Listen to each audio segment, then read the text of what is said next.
of course, this is the year 1621, yeah? 16 and 21. Hopefully that's the same year it was when you left England. Only 2 months? Oh, they found a shorter route then. That's good. That's good. Well, the most important thing is that the Lord had the son and father to son. And which son? Firstborn son, yeah. So, what comes with the right of owning land? Land ownership is owning land is everything. Right, so let's imagine. When the time comes, you've got a landowner. The father will pass the land to the firstborn son. What if a family has 2 sons? What does the second son get? He goes elsewhere to find his fortune. He goes elsewhere to find his fortune, right? He inherits his name. He gets to keep his name. He probably has gone to university, so he has manners and deportment and education, right? He probably inherited a small bit of money, but did he inherit any land at all? No land at all. But he wishes to maintain his lifestyle, right out. So when the time comes, his older brother will inherit everything, and he has to go out to the real world and get a job. What does the second son of the aristocracy want more than anything else? Land. He wants to maintain his lifestyle. So second son is ripe for investorship into this new company, this London company of Virginia, or the Virginia company. Do you understand? So it's everyday working men from London and second sons of the aristocracy. Together they form the Virginia company, and they approach King James. They write him a letter asking to meet with him in conference there at Hampton Court. Right. Just and they did it for us to lay the groundwork for all of us. The Lord allowed them safe passage from England's shores. The Lord allowed them safe passage across the ocean to their intended destination, which was Chesapeake Bay. Right, so they got to the bay and they made the first left, right? This is what we now call the James River. And they went as far as they could sail, and then they settled right here on what day? May 13, 1607, 104 men and boys. They're the ones that actually built the palisade. They're the ones that built the storehouse, the chapel, the old barracks, right here. The basic infrastructure. About 100 men and boys, right? 1607, here they are. October 1608, 3 more ships arrived with roughly 100 more people from England. Food, leadership, instructions and supplies. They're here to resupply. So the first supply, 3 ships, 100 people, roughly. Second supply, 3 ships, 100 people. Third supply, 9 ships, about 400 people. With ladies that time? We're women on the second supply, including myself. Even on the ship I come on, there were 20 women. I come on the Sea Venture. Have you heard of it? It was the biggest ship ever made in her day. Some say Sea Venture. Sea Venture is what some people call it, but I say Sea Venture. 350 ton was the size of this ship. That's a big ship. That's twice as large as the Susan Constant, yeah. So there was 150 people on board this one ship. That's a big ship. So we've tripled the number of people, we've tripled the number of ships coming here. Now we left London with the third supply, May of 1609. And we sailed from Plymouth. See, I'll ask the lady here. Did you sail from Plymouth or Portsmouth? Plymouth, as we did, right. Did you stop at the Canaries or the Azores? Azores. Got a hole in the bottom, 8 feet above the hull, taking on water, and then we spy the evil omen. Now, I know for the Lord, I do not believe in superstitions, but there was an evil omen on that ship that night. The St. Elmo's fire. Do you know what I mean when I say St. Elmo's fire? What is St. Elmo's fire? Hopefully you don't know, actually. That was a fire in England, wasn't it? Wasn't it a fire in London? In England? With this version of St. Elmo's fire is when the mast of a ship is ablaze, it crackles and it pops very loud. And it emits a blue light and it's crackling and popping. It looks as if your ship is on fire. After rain and rain and rain. The sailors know the reputation of the St. Elmo's fire, and that says, it's gonna go down. He said there's no way to survive. I don't know how they would know that and then lived it. I don't know. But that's what they said. And my husband said, stop your work. Put your hands together, put your work down, put your hands together. This is the end, friends. That's what we thought. He said, close your eyes, prepare yourselves for the worst, send your hopes up to the angels in heaven.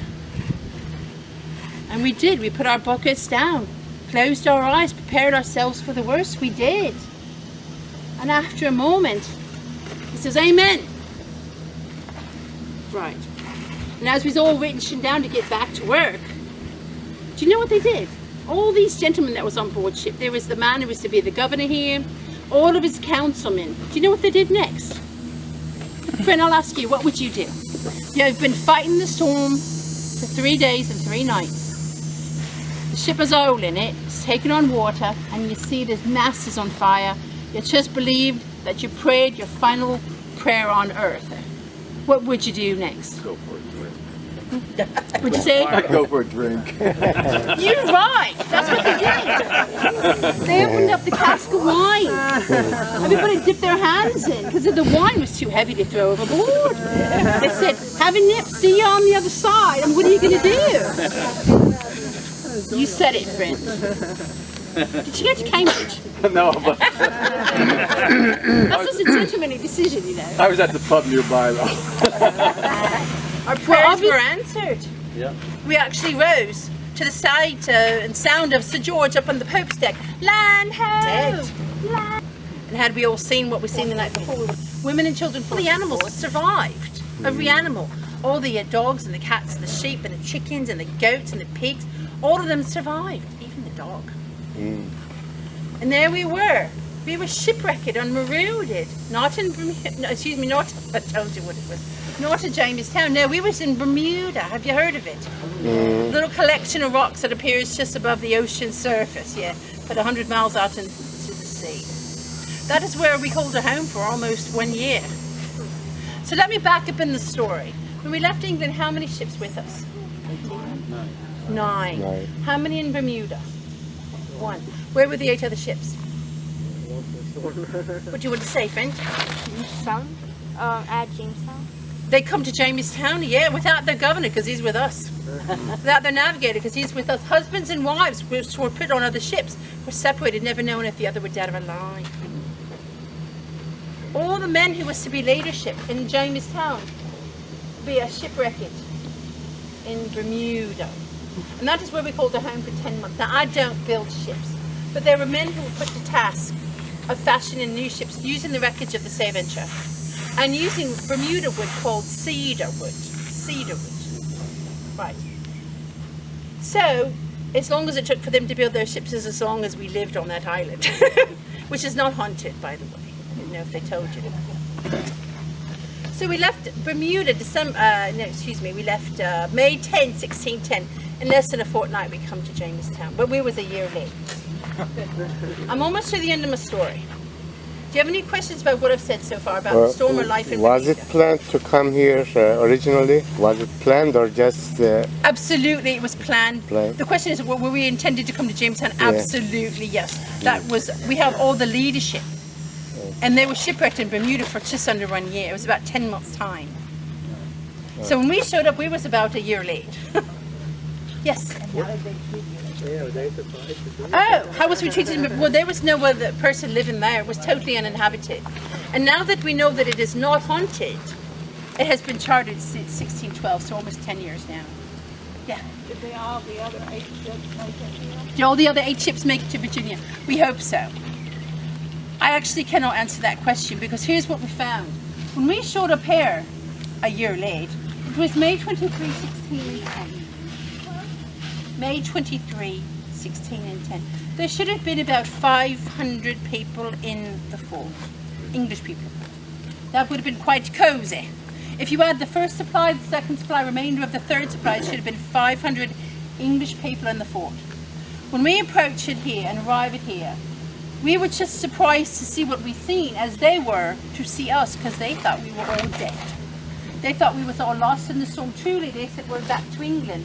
There was no governor, no council, no chaplain in Virginia. So that's the word in London, and that's what they believed in Virginia. So when we showed up here, they were surprised. But we was equally shocked at what we seen. There were not 500 people. There were not 400 people. There were 60 people. Okay.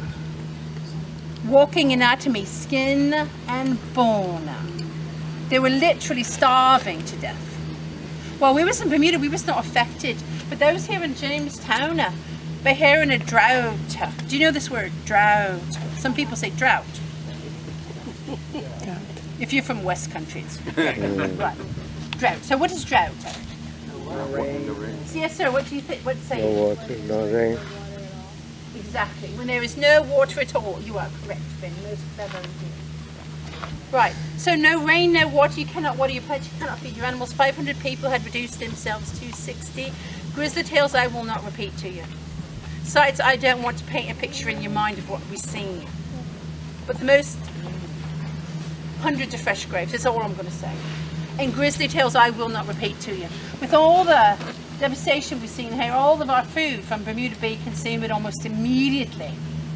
Within 2 days it was totally used up. And then there was nothing.